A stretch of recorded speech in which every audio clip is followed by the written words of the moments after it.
Hello दोस्तों, मेरा नाम हिमांशु गौतम है और स्वागत है आपका आपके अपने इस यूट्यूब चैनल पर। मुझे उम्मीद है कि आपकी सीजीएल 2023 की तैयारी काफी सही तरीके से चल रही होगी, ठीक है। और अगर नहीं चल रही तो चला लेना तैयारी, ठीक है, क्योंकि ये दौर ये मौका वापस नहीं आएगा, ठीक है। कितनी वैकेंसी हो छोड़ो इस चीज को, ठीक है। अपना टारगेट होना चाहिए, एक हमें सिलेक्शन लेना है, ठीक है। 20 में हमने जब बहुत कम पोस्ट थी तब सिलेक्शन लिया है, 17 वालों ने बहुत कम पोस्ट में सिलेक्शन लिया है, 18 वालों की 11,000 थी, 19 वालों की फिर कम हो गई, 20 वालों की और कम थी, ठीक है। तो वो सब छोड़ो, आप तैयारी अच्छे से कर रही है। मैंने आज का वीडियो बनाया है जीके के ऊपर, पूरा वीडियो देखना, ठीक है। और स्ट्रेटेजी को यकीन मानो, आप 20 दिन भी फॉलो करोगे ना तो चीजें आपको समझ में आने लग जाएगी कि हमें जीके आखिर करनी कैसे है, ठीक है। गिनती की बुक्स बताने वाला हूं, ऑनलाइन कुछ चैनल बताने वाला हूं यूट्यूब के, ठीक है। काम हो जाएगा आपका, ठीक है। इसके बाहर नहीं है। मैं क्यों बता रहा हूं जीके के बारे में। 2020 सीजन में मेरा जीके में स्कोर था 33.5, ठीक है। ये स्कोर तब था, तब एवरेज स्कोर मैंने शिफ्ट करा 14 मार्क्स आउट ऑफ 50। जब मेरी शिफ्ट का एवरेज स्कोर जब 14 नंबर आया था तब मेरा नंबर आया था 33.5, ठीक है। तो मुझे लगता है कि मैं केपेबल हूं अपनी स्ट्रेटेजी शेयर करने के लिए, इसलिए अपनी स्ट्रेटेजी जीके की शेयर कर रहा हूं, ठीक है। समझो इस बात को, जीके कैसे पढ़नी है। अरे ये यूपीएससी या किसी और एक डिस्क्रिप्टिव एग्जाम की जीके नहीं है, ठीक है, जहां बहुत ज्यादा जीके आने वाली है। ये जीके है ऑब्जेक्टिव एग्जाम की, ठीक है। और उसमें भी कैसे एग्जाम की, जहां मैथ रीजनिंग इंग्लिश का बहुत तगड़ा पोर्शन है। मेंस का 315 नंबर किससे आने वाला है, मैथ रीजनिंग इंग्लिश का 75 की जीके आने वाली है। ये जीके कम भी नहीं है और ज्यादा भी नहीं है, ठीक है। तो कैसे करनी है तैयारी, समझो इस बात को। अब पढ़ना है टॉपिक वाइज, पूरी नहीं है कि पूरी बुक लेके बैठ जाएंगे, एक एक चीज एक एक लाइन को अंडरलाइन करके पढ़ रहे हैं, ना ना ना ना। हमें पढ़ना है टॉपिक वाइज। टॉपिक वाइज कैसे पढ़ना है, देखो मैंने क्या किया, समझना चीज को। मैंने आपको पहले बता चुका था, पहले बता चुका कि किरण की जो जीके वाली बुक आती है, ठीक है, जिसमें इन्होंने 1999 के बाद के सभी प्रीवियस क्वेश्चन लाइन्स दे रखे हैं, ठीक। तो मेरे दो तरीके से पढ़ने के। पहला कि मेरे कोचिंग में जहां से मैं पढ़ा, देखो मैटर ही नहीं करता नोट्स कहां के आपके पास, जहां के नोट्स है वहां से पढ़ो। आपने पढ़े मान लो, ठीक है। उनको पढ़ने के बाद मैं क्या करता था कि जीके की जो बुक है किरण वाली बुक उठाई मैंने और उसके वो टॉपिक वाइज मैंने क्वेश्चन पढ़े। टाइप 1, टाइप 2, टाइप 3 जो थोड़े इजी फिर हार्ड ऐसे होते हैं ना, वो मैंने सारे पढ़े, ठीक। एक चीज मैंने क्या की ना, ये इंपॉर्टेंट है। मैंने क्वेश्चन निकाला कि चलो कुछ भी चीज कि सिंधु घाटी सभ्यता में मोहनजोदड़ो की स्थापना कब हुई थी, मोहनजोदड़ो की खोज कब हुई थी, स्थापना नहीं खोज कब हुई थी, ठीक है। ये चीज मुझे 1921 में 22 में हुई थी, ठीक है। तो ये चीज मैंने समझी, इसका मतलब मैंने हड़प्पा का याद किया, मैंने धोलावीरा का याद किया, मैंने कालीबंगा का याद किया कि भैया किसकी खोज कब हुई थी, वो साल इंपॉर्टेंट है तो याद कर लो, ठीक है। जैसे कोई भी चीज करंट अफेयर को उठाओ आप, मैंने पहले बताया कि भैया ये पूछा कि फला फला खिलाड़ी कौन सा गेम खेलते हैं, किसी भी खिलाड़ी का नाम आ गया, ठीक है, कि विराट कोहली इनमें से कौन सा गेम खेलता है, क्रिकेट, फुटबॉल, रग्बी, पोलो, ठीक है। तो खिलाड़ी का नाम है, इसका मतलब कि भैया इस साल जितने भी फेमस खिलाड़ी हैं वो कौन कौन से गेम खेलते हैं, याद कर लो एक बार। कि जिनको कोई अवार्ड मिला हुआ हो या जिन्होंने इस साल कुछ बड़ा कोई मेडल जीता है, गोल्ड जीता है, सिल्वर जीता है कहीं पे भी, ठीक है। तो उनके नाम नोट कर लो कि ये कुश्ती खेलता है, ये मुक्केबाजी खेलता है, ठीक है। तो ऐसे ही क्वेश्चन बनते हैं, क्वेश्चन वही रिपीट होते हैं। तो यही चीज मुझे पता चल गई थी, तो मैंने क्या किया ना, बुक से उठा के किरण वाली बुक से लाइन से मैंने एक एक एक क्वेश्चन उठाया, ठीक है, और उसके टॉपिक लिखना स्टार्ट किए। होता क्या है कि शुरू में तो आपको सारे टॉपिक लिखने पड़ते हैं, क्योंकि आपने मान लो 2018 से जब प्री का पेपर उठाया, 4 जून फर्स्ट शिफ्ट उठाया, 25 क्वेश्चन थे, तो क्या पता आपको 15 टॉपिक लिखने पड़ गए, ठीक है। पर जब आप अगला पेपर करोगे तब उन 15 में से 5-6 टॉपिक तो वापस रिपीट होंगे, फिर जब तीसरा टॉपिक करोगे तो और टॉपिक रिपीट होंगे, ठीक है। तो आपको मुश्किल से 10-15 जब पेपर सोल्व करोगे ना प्रीवियस ईयर के, तो उसी में सारे टॉपिक बार बार रिपीट होने लग जाएंगे। आपको समझ में लग जाएगा कि चीजें कहां से रिपीट हो रही है और कहां से रिपीट नहीं हो रही है, तो क्या पढ़ना क्या नहीं पढ़ना, ठीक है। तो ये बात हुई जो जीके वाली बुक है उससे, ठीक है। अच्छी बुक है, आप देख सकते हैं, एक बार होगी आपके पास, ठीक है। नहीं तो आसपास की शॉप में मिल जाएगी, अदरवाइज लिंक तो मैं डाल देता हूँ डिस्क्रिप्शन में, ठीक है, जाके देख लेना। स्टडी के बारे में बता रहा हूं मैं भी, ठीक है। करंट में भी आप चल सकती है। दूसरी ये वाली बुक है एनसीईआरटी, बहुत सही चीज है। देखो एक चीज मैं अपना पर्सनल एक्सपीरियंस बता रहा हूं कि जब मैंने सीजीएल 19 दे चुका था और 20 मुझे देना था, ठीक है, 19 का रिजल्ट का इंतजार तक रिजल्ट आने वाला है, 20 का प्री वगैरह होने वाला था, ठीक है। तब मैं जयपुर में ट्यूशन पढ़ाने जाता था 2 बच्चों को, इंग्लिश मीडियम वालों को, ठीक है, एक 10th में था। तो भाई उनको जब मैं मैथ जो पढ़ा रहा था, सोशल स्टडी पढ़ा रहा था, उनकी 3-4 अलग अलग बुक होती है, ठीक है।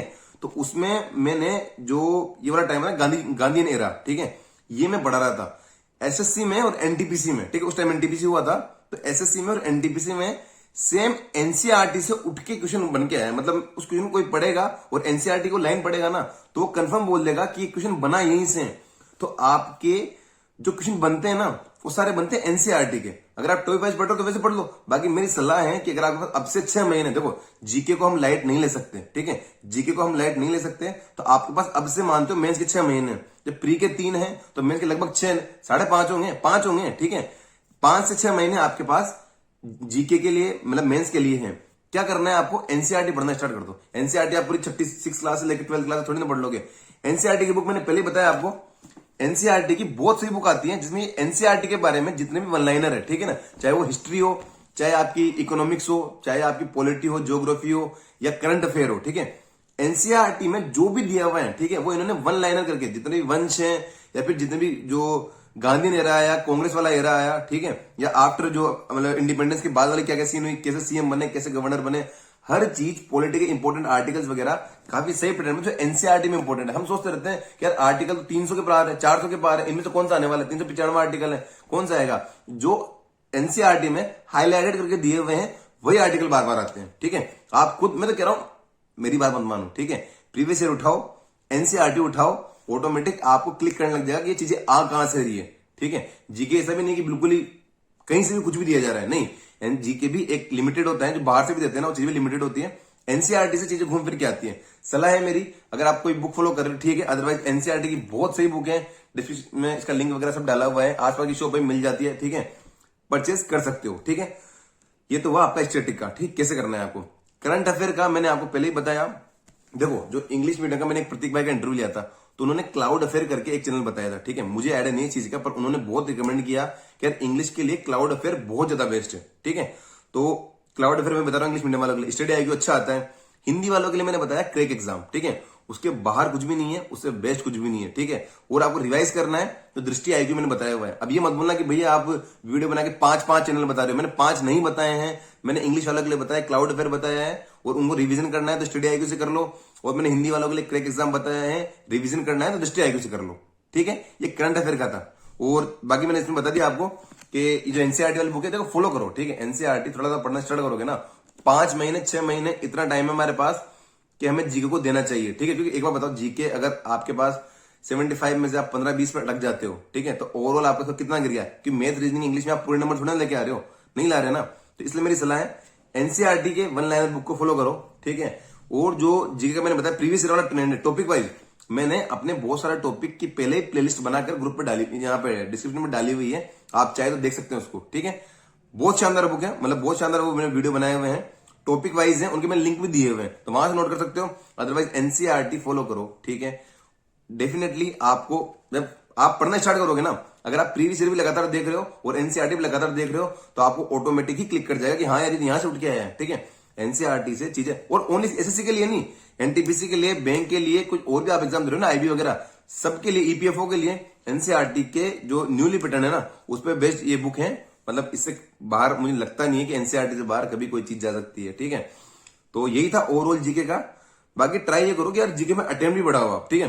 अगर आप मान लो 25 क्वेश्चन आ रहे हैं, आप अटेम्प्ट ही 15 कर रहे हो, ठीक है, तो आप कितने की उम्मीद कर सकते हो। 15 में मान लो आपकी 12 सही हो गए, 3 गलत हो गए, तो भी आप कितने नंबर, 20-21 नंबर पे आ गए, ठीक है। तो आपको अटेम्प्ट भी बढ़ाने पड़ेंगे, ठीक है। वो आप जब मॉक लगाओगे बार बार और चीजें पढ़ लोगे ना, पता है बहुत सारी चीजें आप पढ़ लेते हो ना, तब आप अटेम्प्ट भी, वो तुक्के नहीं होते, ठीक है। आपको पता है कि ये आंसर नहीं होगा, तो इसका मतलब 2 में आंसर हो सकता है, किसके चांस ज्यादा है, किसके चांस कम है, तो ये तुक्का नहीं है, आपने पढ़ा है, उसके बेस पे आप क्वेश्चन लगा रहे हो, ठीक है। तो अटेम्प्ट भी बढ़ाने का ट्राई करो। बुक्स की जो भी मैंने बताया, क्रैक एग्जाम वगैरह, सबके लिंक मैंने डिस्क्रिप्शन में डाल दिए हैं, जाके आप देख सकते हैं। बाकी मेरी सलाह है पर्सनली एनसीईआरटी फॉलो करो। अगर आज से अगर 1 महीना 1.5 महीना होता ना मेंस एग्जाम को, तो मैं कभी नहीं बोलता एनसीईआरटी के लिए, समझो इस बात को।